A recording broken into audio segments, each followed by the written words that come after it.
नमस्कार, आप देख रहे हैं सी न्यूज भारत। में हूं आपके साथ प्रिया श्रीवास्तव। वक्त हो गया महाराष्ट्र बुलेटिन का, जहां बात करेंगे महाराष्ट्र की खास और चुनिंदा खबरों पर। महाराष्ट्र बहुजन पत्रकार संघ कैलेंडर 2025 का विमोचन 3 जनवरी 2025 को भाजपा प्रदेश महासचिव रणधीर भाऊ सावरकर द्वारा किया गया। ये रिपोर्ट देखिए। अकोला में महाराष्ट्र बहुजन पत्रकार संघ कैलेंडर 2025 का विमोचन 3 जनवरी 2025 को भाजपा प्रदेश महासचिव रणधीर भाऊ सावरकर द्वारा किया गया, जहां छोटे खानी कार्यक्रम महाराष्ट्र बहुजन जर्नलिस्ट एसोसिएशन के जिलाध्यक्ष पुरुषोत्तम पाटिल अवारे, जिलाध्यक्ष अनिल माहोरे, कार्यकारी अध्यक्ष नीरज आविंडेकर, जिला महासचिव जावेद जुकारिया, तालुका अध्यक्ष प्रमोद मोरमकर, दिनेश थोकल, मनोहर मानकर, नरेंद्र शर्मा की उपस्थिति में आयोजित किया गया। अकोला से सी न्यूज संवाददाता प्रवीण की रिपोर्ट। इसी के साथ बढ़ेंगे आगे, जो अमरावती में पेट्रोल पंप को प्राइवेट बस स्टैंड में बदलने से नागरिकों और यात्रियों की जान खतरे में पड़ गई है, जबकि प्राइवेट बस का लाइसेंस भी खत्म हो चुका है। ये रिपोर्ट देखिए। अमरावती जिले के अमरावती, परतवाड़ा, अंजनगांव, अकोट से अकोला, धारणी, बुरहानपुर, खंडवा, बैतुल, पांडुका तक चलने वाली निजी बसों ने जिले में इन दिनों काफी उत्पात मचाया है। एसटी निगम के परतवाड़ा बस स्टेशन के सामने वाले पेट्रोल पंप पर एक निजी बस संचालक ने यात्रियों को निजी बस में बैठाने के लिए पेट्रोल पंप को बस स्टेशन बनाकर रखा है। बिना लाइसेंस के परतवाड़ा से विभिन्न रूटों पर निजी बसें चल रही हैं, जिससे नागरिकों की जान जोखिम में है। क्षेत्रीय परिवहन अधिकारी और पुलिस विभाग के भरारी टीम अंधी हो चुकी है। प्रशासन इन निजी बसों के चालकों पर कार्रवाई करेगा, यह सवाल नागरिक और यात्रियों के सामने आ गया है। राजेश भाऊ, आज जे आपण तक्रार अमरावतीमध्ये नोंदवली आहे आणि आपण अमरावतीवरून आता येत आहात, तर काय तक्रारीचा संदर्भ होता आपला? आपल्या तक्रारीचा मी स्वतः बस संचालक आहे आणि माझ्या मुक्तागिरी अमरावती, मुक्तागिरी अकोट, मुक्तागिरी अकोला आणि अमरावती खंडवा बसेस स्टेज कॅरेजचे परवाने TP परवाने होते। ते माझे परवाने 31/12/2024ला संपण्यात आले।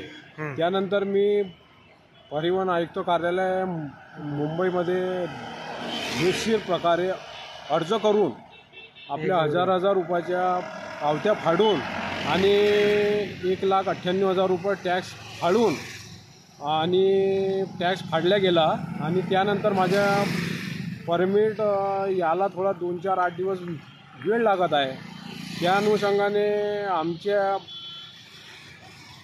परतवाडा शहरातील दुर्गाशंकर अग्रवाल, श्रीराम ट्रॅव्हल्सचे संचालक घनश्याम अग्रवाल, सोमेश अग्रवाल ह्या लोकांनी 1 तारखेपासून आम्हाला सांगण्यात आलं की तुमचे परमिट संपण्यात आलेले आहे, तुम्ही गाड्या सर्व बंद करण्यात यावे आणि रंगदारी करून, दादागिरी करून डेपोसमोर त्यांनी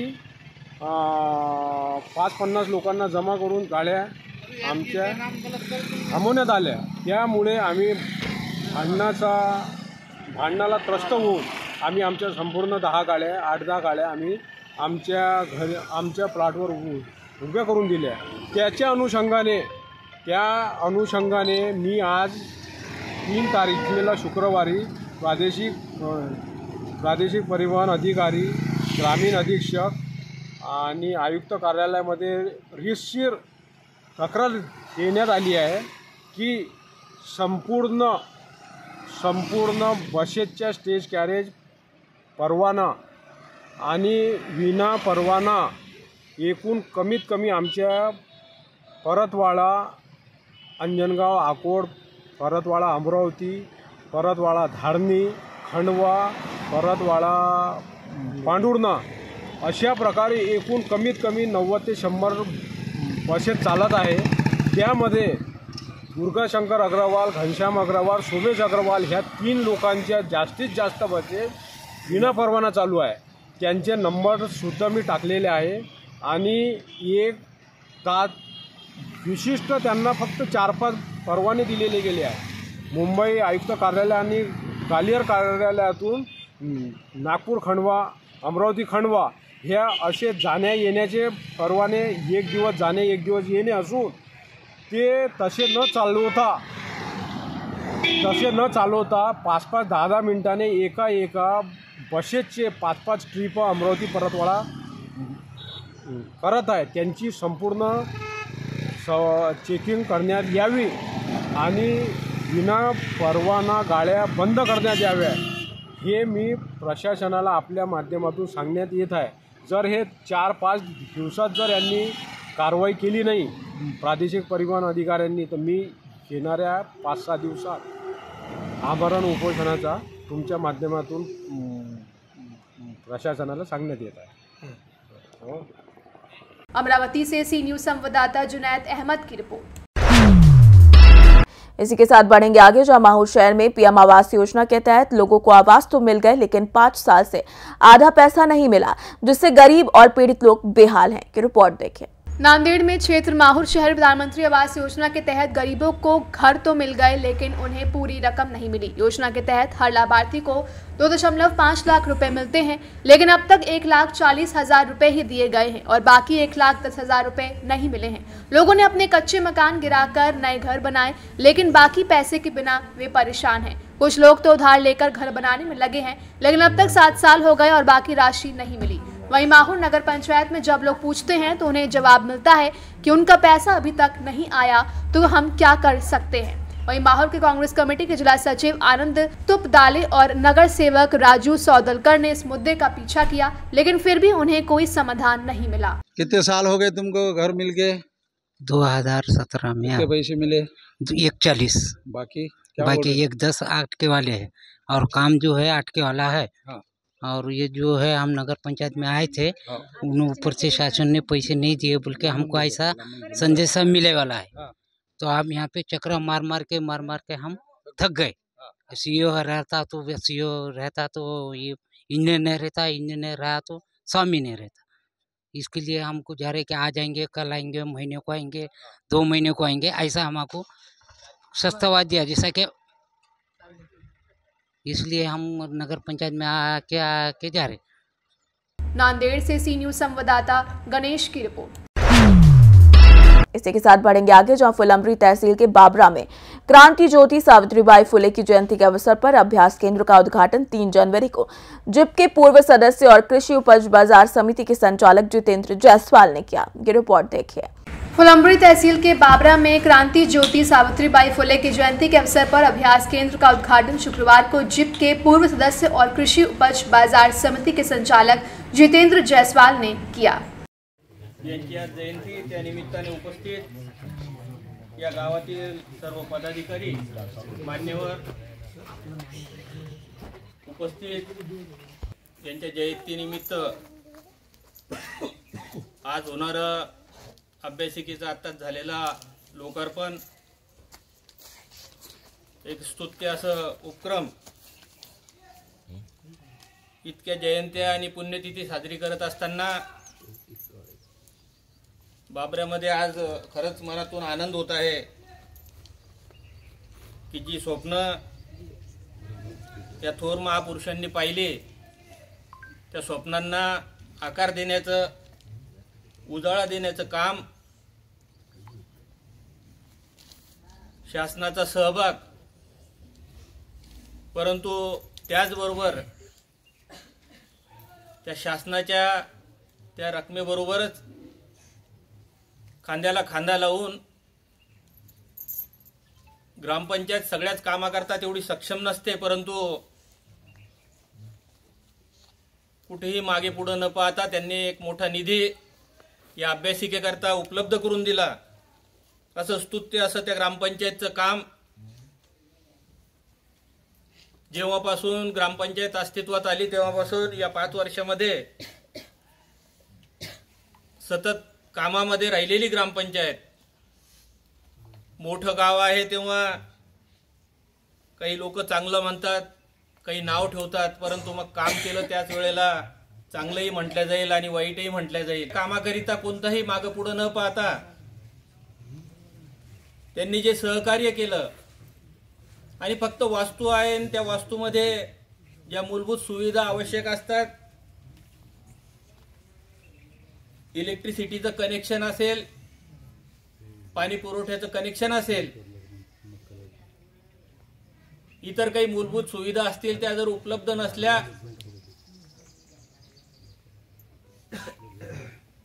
कारण सगळंच काही घरासारखं असावं असं सगळ्यांना वाटतं, तेव्हा जे काही आपण घरातही उपलब्ध करू शकत नाही असं सगळं, अशी परिपूर्ण अशी अभ्यासिका, ही संकल्पना कुठंतरी शहरामध्ये ऐकली, शहरामध्ये पाहिलं, परंतु त्या शहरामध्ये अशी अभ्यासिका उपलब्ध करणे, तर मी जवळून पाहतोय की 1000 1200 रुपये 1500 रुपये महिना तिथं द्यावा लागतो. परंतु या ठिकाणी या विद्यार्थी नशीबवान आहेत की चांगलं गाव, चांगले पदाधिकारी, निधी जरी मिळाला तर तो निधी योग्य जागी खर्च होतोय की नाही, योग्य जागेची निवड, त्याचं कारण असं झालेलं आहे की अभ्यासिका आणि इथून जवळपास मला वाटतं 60 70 80 फुटावरती ते गेट आहे. म्हणजे इतका मोठा एकांत मला नाही वाटत. आपल्या पदाधिकाऱ्यांनी कोणी मोठा सभागृह जर दिला, या अभ्यासिकेचा विचार करूनच ते सभागृह आपण घेऊ, परंतु इतर काळामध्ये त्या सभागृहाचा उपयोग, कारण आपली शाळा मोठी आहे, विद्यार्थ्यांची पटसंख्या मोठी आहे. संभाजीनगर से सी न्यूज संवाददाता राधेश्याम हिवाली की रिपोर्ट। इसी के साथ बढ़ेंगे आगे। जो आज गुरुनगर में 2 बच्चों से यौन उत्पीड़न के मामले में संभाजीनगर पुलिस में सजा की मांग की गई। साथ ही बच्चे से दरिंदगी की हत्या करने वाले आरोपियों को मौत की सजा दिए जाने की मांग भी की है। रिपोर्ट देखिए। छत्रपति संभाजीनगर में राजगुरुनगर में गोसावी समुदाय के गरीब परिवार की कार्तिकी सुनील मकवा ने उम्र 9 वर्ष 54 वर्षीय हत्यारे ने 8 वर्षीय दुर्वा सुनील मकवा को नशीला पदार्थ दिया, उसका यौन उत्पीड़न किया, उससे प्रताड़ित किया, उसकी हत्या कर दी और दोनों शवों को एक बेलर में फेंक दिया। यह घटना समाज के लिए नहीं बल्कि महाराष्ट्र के लिए शर्मनाक और आंखें नम कर देने वाली घटना है। आरोपी ने योजनाबद्ध तरीके से इन लड़कियों को नशीला पदार्थ खिलाकर उनके साथ मारपीट की है। इन आरोपियों को कड़ी सजा मिलनी चाहिए। माझं नाव सपना बाळासाहेब साळुंके, खेड तालुक्यात खेड गावात जे झालेले त्या मुलींना न्याय मिळालाच पाहिजे, त्या आरोपीला फाशी झालीच पाहिजे। त्यांच्यामुळे आम्ही जगणं सोडून द्यावं का? आम्हालाही शिकण्याचा अधिकार आहे, त्या सगळ्यामुळे आम्ही आमचं जगणं सोडू शकत नाही। त्यांना फाशी झालीच पाहिजे ही आमची विनंती आहे। एका महिन्यात त्यांना फाशी द्यायलाच हवी हीच आमची विनंती। गृहमंत्र्याला काय सांगणार? आम्ही नमस्कार, मी विनोद चव्हाण। 25 डिसेंबर राजगुरुनगर तालुका खेड जिल्हा पुणे ह्या ठिकाणी गोसावी समाजाच्या एक 8 वर्षीय आणि 9 वर्षीय मुलीवर एका 54 वर्षीय परप्रांतीयांनी त्या मुलींवर गुंगीचं औषध पाजून अक्षरशः बलात्कार करून त्या मुलींना मारलं। याच्या निषेधार्थ समस्त गोसावी समाजाच्या वतीने आपण संभाजीनगर इथे आज रस्ता रोको आंदोलन करतोय। त्या पीडित कुटुंबाला न्याय मिळायला पाहिजे।